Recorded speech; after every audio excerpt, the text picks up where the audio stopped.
Hello everyone, welcome back to another episode of Business Builder Life. My name is Tanvir Rahman and I will be sharing online business strategies and how you can grow your business online, right? Today's episode 190. And in this episode, I'll be talking about why you must follow up with your existing and potential client and why it's so important, right? Let's get started. Also, if you're joining me for the first time from YouTube, make sure to drop a like and subscribe because I do Business Builder Live every single day for you so you can grow your business fast and free. So, following up with your potential client and existing client is really important for business growth. We all agree with that, but we don't do enough follow-ups for our business, right? Sometimes, like, we are skeptical, like, should I do follow up with this person, and do I need to follow up with this person? Uh, because sometimes, like, for some reason, right? So, I will say, like, whenever it comes to my mind for following up, I remember one quote from Franz Serhant and what he says: follow up, follow back, follow through. I will follow up with you until you die, right? So, like, it's really amazing to follow up, but when you know how to do it authentically, right? So let me share with you like how you can do better follow-ups with your potential and existing clients, right? So before I move forward, you might have a question, right? Why do I need to follow up with my existing clients? They're already in my clients, or like I have already worked with her, right? The reason is your existing clients are always looking for more help from you. Like if you're putting out good quality content and if you're really helping them out, they really need more from you. They're really looking for more help from you because you are helping them out really amazing, and they they really need some help. Maybe you help them overcome a certain point, but they're stuck with another point, right? So how do you follow up? Like sometimes like you need to check on them, how's they're doing and how's their growth for business and health, or anything what you're offering. And maybe sometimes you send some free training or free session for your upcoming beta testing, right? And you you go above and beyond for them, right? So that they know that you really want them to get the best result possible, right? And also after you follow up with your old clients, you'll also be able to upsell them for your upcoming offer, right? Because the reason to do follow up with your existing client is for upsell, right? Because after you stop working with them, sometimes maybe like motivation or whatever, they are not on the same page, right? They're falling behind, but they want to come back. So this is where you come in and you save them with your upsell and the next offer, right? Or like you can make them your beta test for your upcoming offer, right? So that you can do the early price sale, early bird sale or whatever to interact with your clients, right?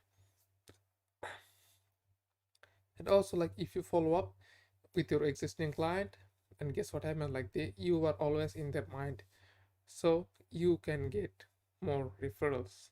So start following up with your existing client by sending them gifts, like maybe it's gonna be a session, one on a group session, maybe it's gonna be uh, whatever, right? A merch, or if you're doing something locally, then you can send them some gift in the mail, but try to be on top of their mind and show them that yes, you are going to go above and beyond for them. So what about your potential clients? That you have to follow up with them as well, because you can get new clients, but how do you do good follow-ups? That's the question, right? So there are a few kinds of people you will find for following up, right? Let's get into the order. Like number one, you send the contract and they ghost you, right? Sometimes like we're really close to the sale, right? And they all right, send over the contract and I will sign it right now. And guess what happens? Like they ghost you, right? You are never talking, or you are never hearing from them. So how can you like follow up with them? Like maybe you send like few more information about your business. Maybe they are not certain about your offering, like what the contract is. Like maybe they want a different contract. So all you have to come up with a better contract or better proposal, so that yes, they can see, all right, this is the plan, this is how we can initiate. Because sometimes there are certain points for your contract that might offend the prospect, or they're scared for the pricing, right? Sometimes people don't want to say no to you on the call for upfront, so that's why it's all right, send up the contract and I'll sign. But the thing is, like, they don't have the money, so sometimes you have to talk with them about the money as well. Number two, like, uh, so people who booked a call but never showed up. This one is common, right? If you book like 5-10 calls, like, and 5 to 10 calls, and sometimes like 2-3 people never show up if you're booking like 10 calls, right? It happens like always. Sometimes people get emergency, and they sometimes, like, people are just making fun with you. I don't know. So the things happen. So we have to follow up with those people as well, like people why they're not showing up, right? What is the expertise that you need to show? Like, what is the uh, how do I say it? Like, what is the thing that can move them forward with you? Like, what is that holding them back, like, to being on showing up on the call? You need to is it that you need to change your script a little bit so that they feel ease and they feel comfortable, say, hey, look, this is not going to be a sales call, right? Whatever it is, like, let's share some strategy, or let's talk about something, right? So you can do something like that. And number three, wanted to book calls but never booked. All right. So this one was also important for uh, you, because sometimes people say, oh, like, I really love your offer, like what you're doing right now, but I'm not ready for this, right? So you need to follow up with these kind of people. So you need to keep a tracking for them, or CRM or whatever, so that you can say, all right, who I need to follow up. Uh, so for this kind of people, you initially do follow-ups maybe after every 2 or 3 weeks, so that when the time comes, they already know that yes, you're delivering value for them, you're sharing content with them, and they're ready to be your client. And